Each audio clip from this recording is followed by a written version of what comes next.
Peace. This is S.S.Oracle, Shadow and Soul Oracle. This is Savvy. We're going to do a love reading, all right? Because so many people use love's name in vain. All right, we're going to start off with a love reading, see what we get here. I want to start by saying we were all once children, okay? The 3D is not the main stage of reality, and although we may not control the attraction, we can control our interactions, okay? All right, we can start with the romance deck here. Man or woman, what's the most relevant message and energy present right now in dealing with love? Love. All right, we have getting to know each other. As you reveal your innermost selves to each other, your bond deepens. Okay. Getting past the difficult, having the interesting conversations here. Yeah, getting to the bulk of it. I was getting this message this morning of like, when you're dating, ask a person, what their relationship with their higher power or connection with spirituality or something like that is, or something else that's like foundational to your life before you ask them questions about what they do for a living. Like, before you ask somebody, what do you do for a living? Or, all that kind of surface level stuff, start with the deep stuff. Because those are foundational to relationship.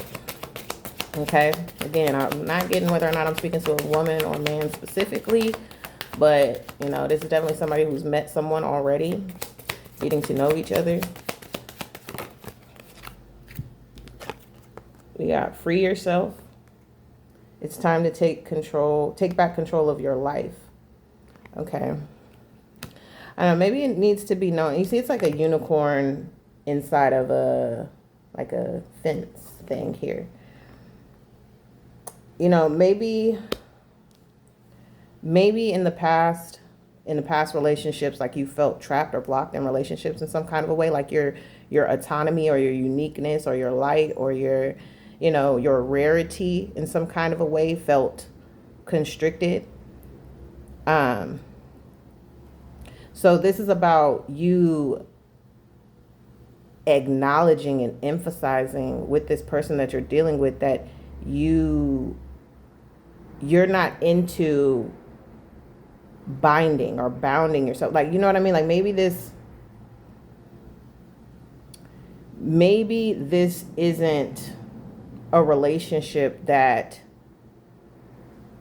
is supposed to keep you. Like, you're not in a relationship to be kept. This is interesting. You're not in a relationship to be kept. Let me see. Let me get another one out of here before we get something else.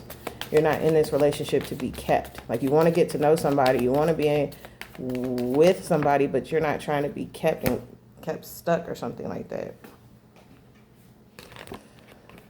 Codependency. Addictions are affecting your romantic life.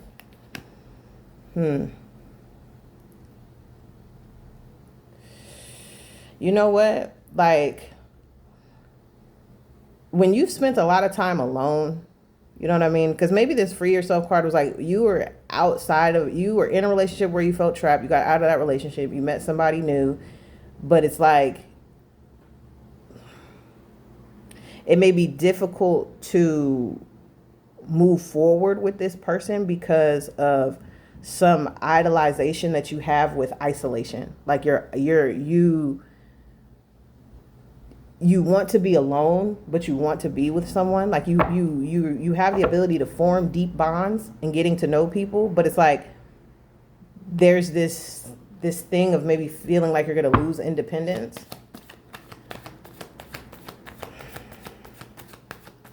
What is this addiction? No. Oof. What is this addiction? I'm going to pull regular tarot for this. Addiction is affecting your love life. We have the 10 of Cups.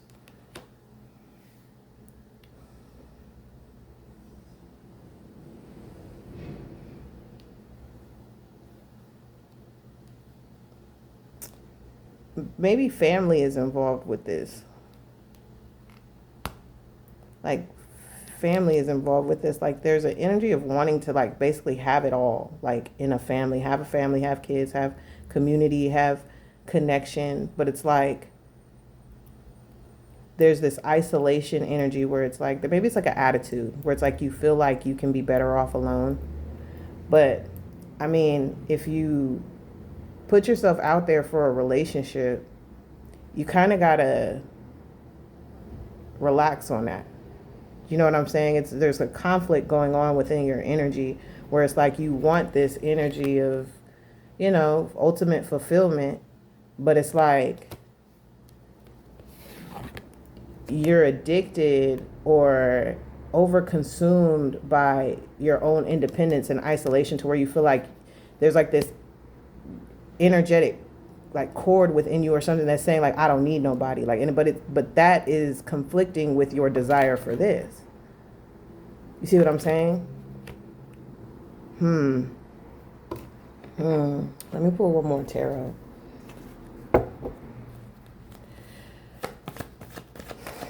And I think this person that you're talking to is bringing up feelings of wanting this, but it's like you feel like you're going to be trapped.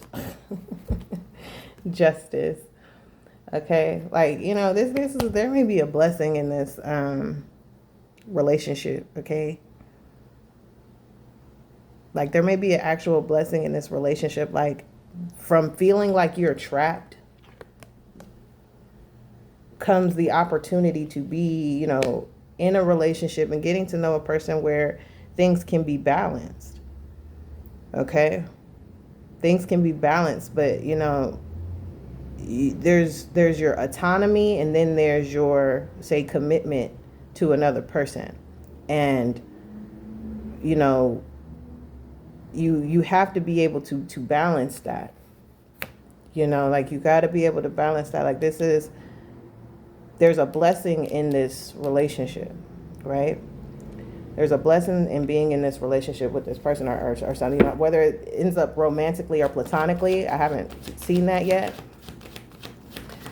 But it's like, this isn't a situation where you're going to be trapped. Like you can take control of your life without feeling like someone's going to take control of you, if that makes sense.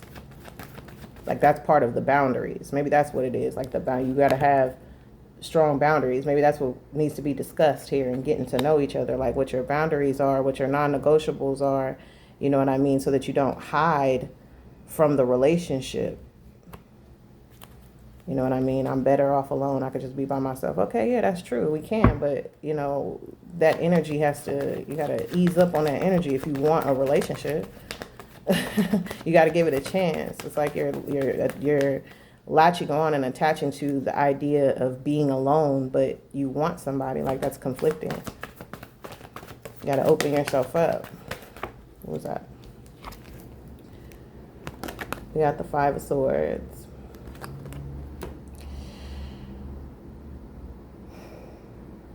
You know,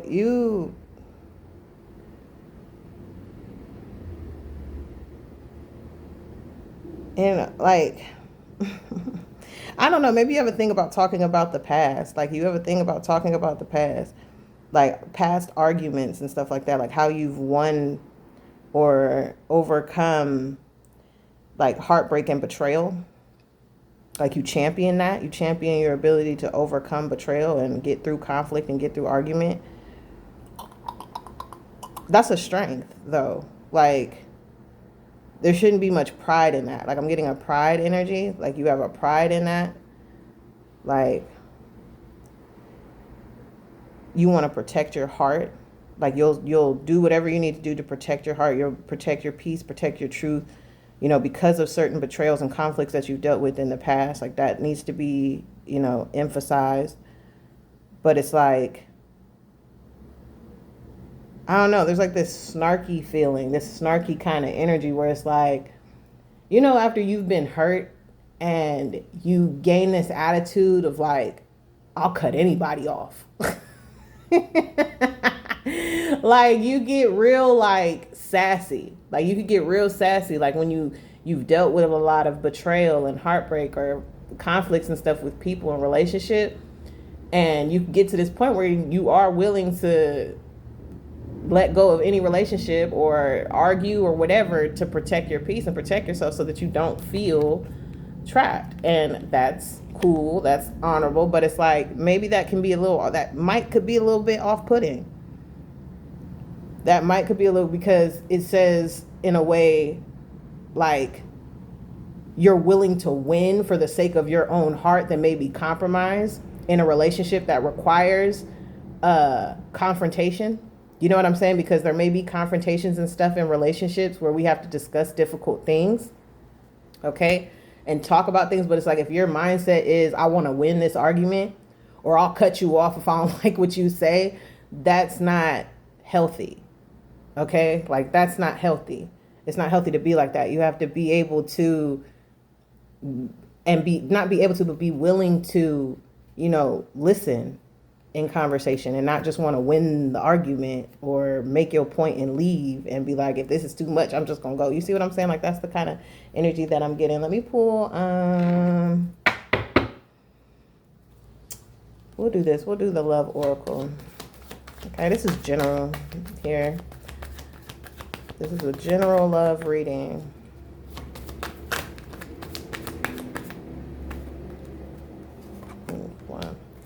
Heart with a key. Welcome love, meeting the one, open your heart, getting together, perfect, right? Heart with a key, like you got to be open. All right, you got to be open. It's not, you have to kind of pull the reins on I could always just be by myself. You have to pull the reins on that. I don't know how you're going to do that. Maybe I need to pull some of these, what is this? Activation oracles. Do I need this? Let me see. Do I need this? Like, how are we going to, how are we going to curb the readiness to just jump ship in a relationship here? Because you're better off alone, and you can always be alone. Ooh, I dropped something. Hold on. Let me get one. Monkey skills. It's the sacral chakra card, though. Yeah. Get you over here. It's hard to get to you. Hard to get to your feelings. Let me see. Sacral chakra. The frequency of sacral chakra, the orange flower of life, supports our ability to flow with our desires and stimulates our creative power to manifest success and abundance into our lives. I feel, yeah, you gotta get into your addressing your feelings, per usual. Addressing your feelings, like any past pain, the issues with, say, betrayal and conflicts that you've dealt with in the past, reconciling those things and your feelings, okay, will help you be more open to a relationship, to a loving relationship. Like, this is the last cups card. You know what I mean? This is what you want, is ultimate fulfillment in relationship and connections. Soul family, real family, you know what I'm saying? If the soulmate, this could be platonic or romantic. That's not coming out clear, but either way it goes. In order to have deep intimacy in a relationship, you have to be open for it. You can't just be ready to jump ship or have this attitude of you could do better by yourself, although that may be true. You know what I'm saying? That can come off. Some people may be able to feel that. You know what I'm saying? Some people may be able to feel that standoffishness. You know what I mean? And rightfully so, because you may have felt like you needed to protect yourself, because people have possibly tried to trap you in relationships or hold you in relationships and stuff like that. So this isn't to say that it's unjustified how you feel, but the justice itself is in this new relationship that has come in, this person that you're getting to know, can bring this. But you have to free yourself from the feelings of, being engulfed. We hear about abandonment issues, but there's also engulfment issues as well, where you feel like somebody may, just be all up on you, or like constantly wanting to attach themselves to you or something, or you maybe losing yourself in the relationship. You know what I'm saying? Like that, those kind of feelings. You know what I mean? We have to reconcile that in the sacral chakra here. What do I feel? What do you feel? How do you feel? Do you feel safe to feel? Are you confident in your feelings? Are you confident communicating your feelings? All of them, you know what I mean? The positive ones or pleasant ones, and the not so pleasant ones. I do what I feel. You know what I mean? I'm hearing I do what I feel. And it's like sometimes what we feel may not be from a healed perspective, though. I think that was in the movie ATL, where the uncle was talking to Rashad, you know, when him and his friends were beefing and him and Nunu were beefing and they were sitting down. And he was like, sometimes you have to know the difference between what you feel and what's real. And it's like, while our emotions are valid, sometimes if we lean on how we feel too much and we're not releasing it, because we're not meant to attach to feelings and emotions, right? Like we regulate them. So by attaching ourselves to emotions, we keep ourselves in the past. You know what I mean? Especially if, you know, if they're negative emotions or unpleasant emotions. You know what I'm saying? It's like, for the moment, I feel disappointed. I feel frustrated, irritated, let down, overwhelmed, right? But what's real is I desire a relationship. What's real is I care about being with somebody who cares about me. What's real is, you know what I'm saying? So the difference between what you're feeling and regulating that, and then focusing on what's real and what you really want, right? Yeah, you can do what you feel, but is what you're feeling leading you to what you ultimately want? Or is it keeping you stuck and keeping you feeling like you'll always be better off alone? Okay? Ashe. If you enjoyed this reading, please like, share, and subscribe. If you're interested in any of the services I have to offer, please click the link. Peace.